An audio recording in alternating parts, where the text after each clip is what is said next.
Black delivery driver solves what 20 engineers failed. So smart, fix it now. Everyone was shocked. She thought she was invisible, just another face in the crowd. One glance, one careless word, and suddenly the room shifted. Whispers grew.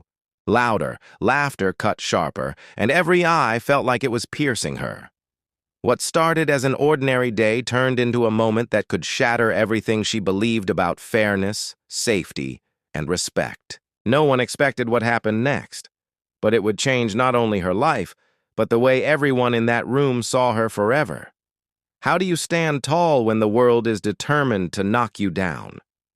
It was just another morning for Maya.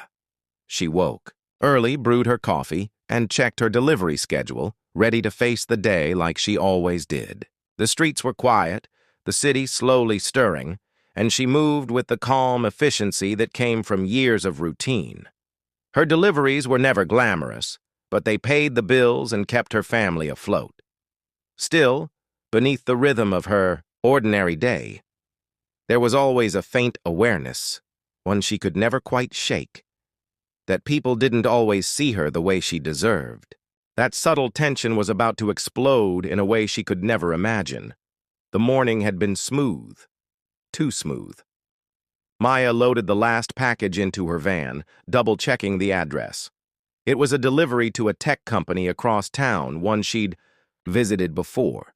Usually the reception was polite, if not warm. But today, the air felt different from the moment she walked in.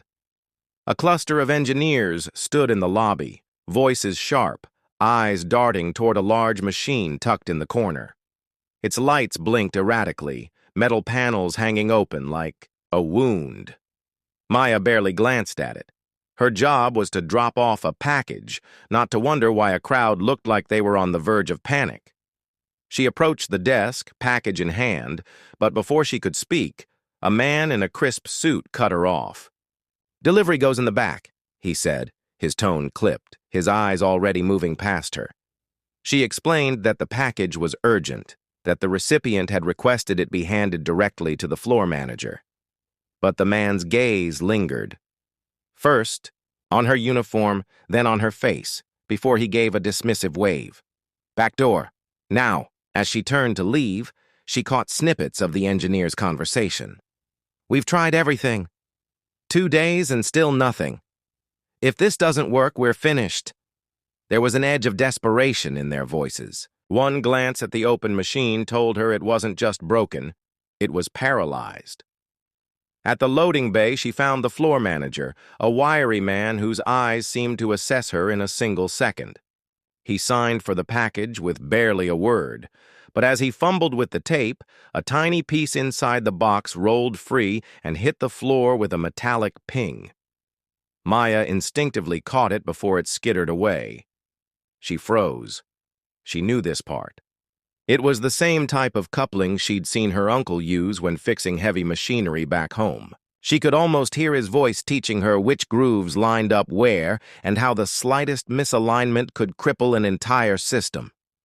The floor manager noticed her staring at it. "Don't bother," he said. 20 engineers have been on it. It's hopeless." Something in his tone made her chest tighten, not just the dismissal, but the certainty that she couldn't possibly understand. But she did understand. And she knew, if they were willing to let her try. Maya took a deep breath and crouched beside the machine, her hands steady despite the pounding of her heart. The engineers hovered, arms crossed, faces tight with impatience, and a hint of disbelief that someone like her could even attempt what they had failed at. Every second stretched longer as she examined the misaligned coupling, feeling the weight of their judgment pressing down. One wrong move and the machine could spark, jam, or completely fail. But she knew the grooves, the subtle angles, the delicate pressure needed to make it work. Her fingers moved almost instinctively, guided by memory, intuition, and years of quiet observation. The room was silent except for the hum of the machinery and the occasional click of her tools. Then, a scoffing laugh broke the tension. "You're wasting your time. You don't even belong here. one engineer said, his voice sharp, cutting through the stillness like a knife. Others nodded, whispers of agreement brushing past her ears. Anger flared, but so did focus. She ignored the words, centering on the task. Minutes felt like hours. Then, a faint, almost imperceptible shift. A panel aligned. A light blinked steadily, instead of flickering. She held her breath, turned the knob, and the machine roared to life, operating smoothly, flawlessly. The engineers froze. Eyes wide, mouths open, disbelief written on every face. Maya stood slowly, wiping her hands, heart still racing. The room felt heavy, charged, as if everyone had just witnessed something impossible. No one spoke at first. Then the floor manager stammered, almost reluctantly, I don't believe it. Maya looked at the engineers, at the people who had doubted her from the start. She felt a mix of triumph and exhaustion, but also a sharp awareness. Their disbelief was only part of the story. The question lingered in the air, unspoken, yet impossible to ignore. Would they ever see her the way she deserved? Or would she remain invisible, even in plain sight? The machine kept running, steady and sure, as if mocking every moment of doubt that had filled the room before. A few engineers muttered half-hearted congratulations, their voices thin, their eyes avoiding hers. The floor manager managed a tight smile. But there was no apology, no acknowledgement of the way they had dismissed her before she ever touched a tool. Maya gathered her things quietly, her pulse beginning to slow. She should have felt victorious, and in some ways she did, but beneath the pride was something heavier. This wasn't just about fixing a machine. It was about the unspoken assumption that she couldn't possibly have the knowledge, the skill, or the right to stand among them. Walking back to her van, she realized this moment would stay with her. Not because she had proven them wrong, but because she knew there were countless others, people who would never get the chance to prove themselves before the world made its judgment. People whose ideas, skills, and voices were dismissed before they were even heard.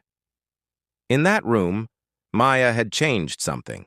Maybe not their hearts, maybe not their beliefs, but she had left an undeniable truth behind. Talent knows no color, no uniform, no label. And yet the fact that it had to be proven at all. That was the real problem. Her story is one of millions. Different names, different places, but the same quiet battle. To be seen, to be heard, to be valued for what you bring, not for what someone assumes you are. So the question remains, how many more brilliant ideas, solutions, and lives will we lose to prejudice before we finally decide to see each other for who we truly are?